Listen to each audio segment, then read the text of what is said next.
Dalam soal LPG ini udah ada yang meninggal akhirnya kan.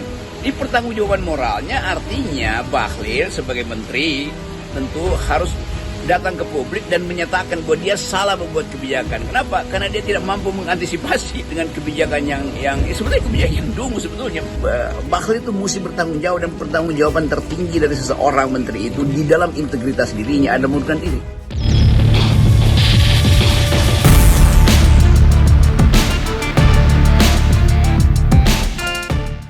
Punya alat untuk bertindak, bukan rakyat untuk dikorbankan. Itu yang pertama. Yang kedua, kalau kami suruh jadi sub, persyaratannya apa? Nggak ada persyaratan. Saya udah bilang, salah satu KTP. KTP adalah privasi.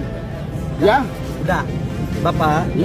Bapak, saya pikir yang penting Bapak sekarang ambil dulu, Bapak antri. Yang penting penjelasan tujuan negara begitu ya Bapak ya. Saya sekarang lagi masak Pak. Saya tinggal demi gas. Iya.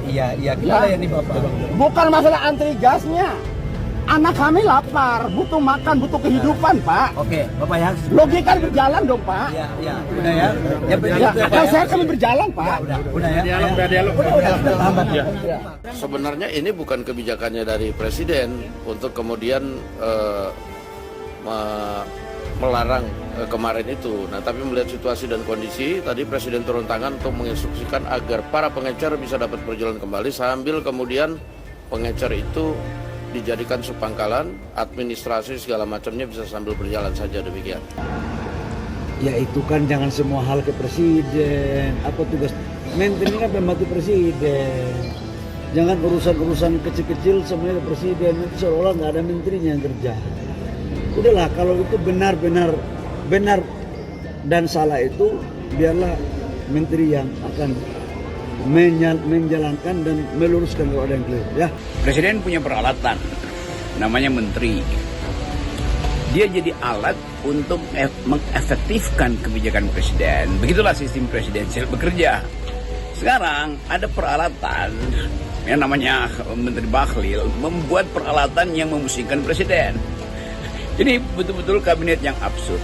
Jadi kalau di publik terjadi kekacauan dalam soal LPG dan itu akibat dari peraturan menteri sebagai alat presiden, presiden ikut bertanggung jawab.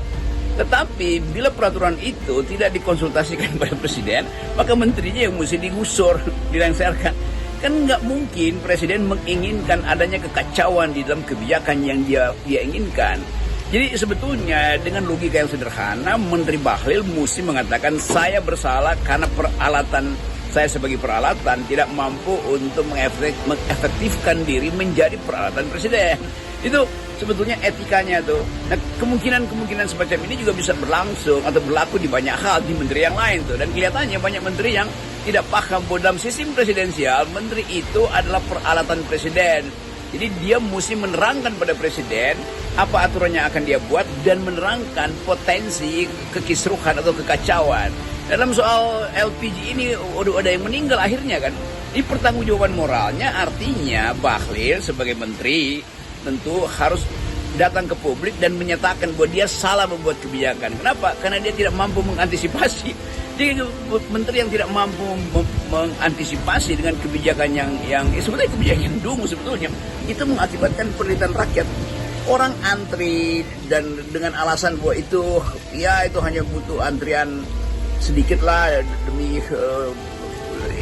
demi efisiensi distribusi, tetapi kemudian tidak diterangkan tuh bahwa antrian itu bisa menyebabkan emak-emak itu yang berebut dan panik karena seolah-olah ada kelangkaan, dan memang ada kelangkaan.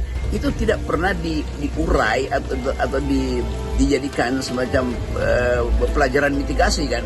Jadi udah 1 minggu problem ini akhirnya Bahlil itu mesti bertanggung jawab, dan pertanggungjawaban tertinggi dari seseorang menteri itu di dalam integritas dirinya ada mengundurkan diri. Itu itu dalilnya. Peristiwa kekacauan distribusi LPG ini bukan sekedar tak paham tentang manajemen distribusi, tapi juga nggak paham bahwa kebutuhan energi itu ada kebutuhan dasar. Terlambat 1 menit, terlambat 20 menit itu tempe goreng itu jadi gosong. Kehabisan energi itu LPG itu artinya bahan makanan yang ada di kulkas itu nggak bisa dimasak lagi tuh. Tetapi bagi emak-emak bukan itu masalahnya. Masalahnya adalah mereka harus bisa mengakses energi itu setiap saat. Itu harus dijamin oleh negara tuh. Jadi atas alasan apapun, yang harus diutamakan adalah piring emak-emak itu tidak boleh kosong. Karena dia mesti beri makan pada anak-anaknya, pada keluarganya. Dan bahkan mungkin ada emak-emak yang mensuplai bahan untuk makan siang bergizi gratis. Jadi semua hal itu kan mesti dibayangkan di dalam kepala seorang menteri itu. Atau lebih umum lagi di dalam kepala kabinet, para menteri kabinet. Jadi ini juga ekses dari kabinet yang terlalu besar tuh, sehingga tidak efisien tuh. Mestinya ada semacam, kalau Menteri Bahlil misalnya ungkapkan itu di dalam sidang kabinet, ada beberapa menteri justru jadi devil's advocate, menguji gagasan Menteri Bahlil itu sebelum jadi problem yang kemudian memusingkan presiden. Itu dasarnya kan. Jadi sekali lagi ini konsekuensi dari kabinet yang besar dalam satu koordinasi yang sifatnya ya unorganized sebetulnya tuh. Karena ini kan datang dari semacam tukar tambah politik dari Kim Plus karena memenangkan Presiden Prabowo kan. Jadi konsekuensi dari sebuah kabinet yang gemuk itu tidak ada semacam kepekaan terhadap keadaan tuh. Masing-masing ingin cari sensasi supaya dalam 100 hari pertama dinilai oleh Presiden sebagai bagus. Akhirnya sensasi yang timbulkan itu menjadi disaster itu, jadi kekacauan tuh. Nah kita mau ada satu pertanggungjawaban karena ada korban, ada kekacauan, ada kepanikan dan semua itu menyebabkan keteduhan warga negara itu terusik. Bukan saja terusik, diganggu oleh kebijakan yang bodoh ini. Nah kemungkinan berikutnya tentu di wilayah pembuatan kebijakan yang lain yang bukan menyangkut energi misalnya berlaku juga poin yang sama kan, bahwa menteri itu seolah-olah punya kapasitas luar biasa untuk membuat aturan tanpa memahami jalan pikiran presiden. Kan itu dasarnya. Atau sebaliknya mungkin presiden tidak membrief dengan komprehensif, tetapi kendati presiden tidak membrief dengan komprehensif, pasti karena presiden harus mengurus 100 menteri kan. Jadi kemampuan menteri itu betul-betul harus inline dengan paradigma presiden supaya sekali membaca keinginan presiden atau instruksi presiden dia tidak menimbulkan disaster. Kalau dia potensi menimbulkan disaster, menimbulkan kekacauan, maka dia sudah punya program mitigasi. Ini nggak ada program mitigasi. Akhirnya publik mulai menilai bahwa di dalam 100 hari pemerintahan Pak Presiden Prabowo begitu banyak kasus dan begitu banyak lubang problem yang begitu ditambah lubangnya jadi besar gitu kan.